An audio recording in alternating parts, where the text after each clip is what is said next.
نیک عمل کی طرف رہنمائی کرے اسے اس عمل کا اجر ملے گا، اور جو اس عمل کو کرے گا اس کا اجر بھی اس شخص کے حصے میں آئے گا بغیر اس کے عمل کے اجر میں کمی کے۔ یعنی جب آپ کسی کو کسی نیک عمل کی طرف راغب کرتے ہیں تو آپ کو اس کے عمل کا بھی اجر ملتا ہے۔ اس کا مطلب یہ ہے کہ دوسروں کو نیکی کی راہ دکھا کر آپ خود بھی اجر کماتے ہیں۔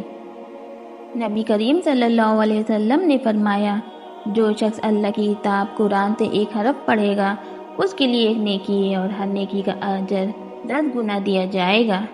میں یہ نہیں کہتا کہ الف لام میم ایک حرف ہے، بلکہ الف لام پہ ایک حرف ہے، لام میم ایک حرف ہے اور میم ایک حرف ہے۔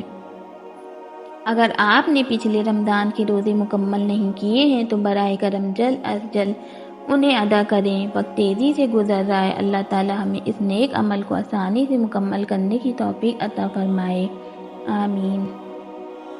تباہ کر دینے والے گناہ۔ رسول اللہ صلی اللہ علیہ وسلم نے فرمایا، 7 گناہوں سے جو تباہ کر دینے والے ہیں بچتے رہو۔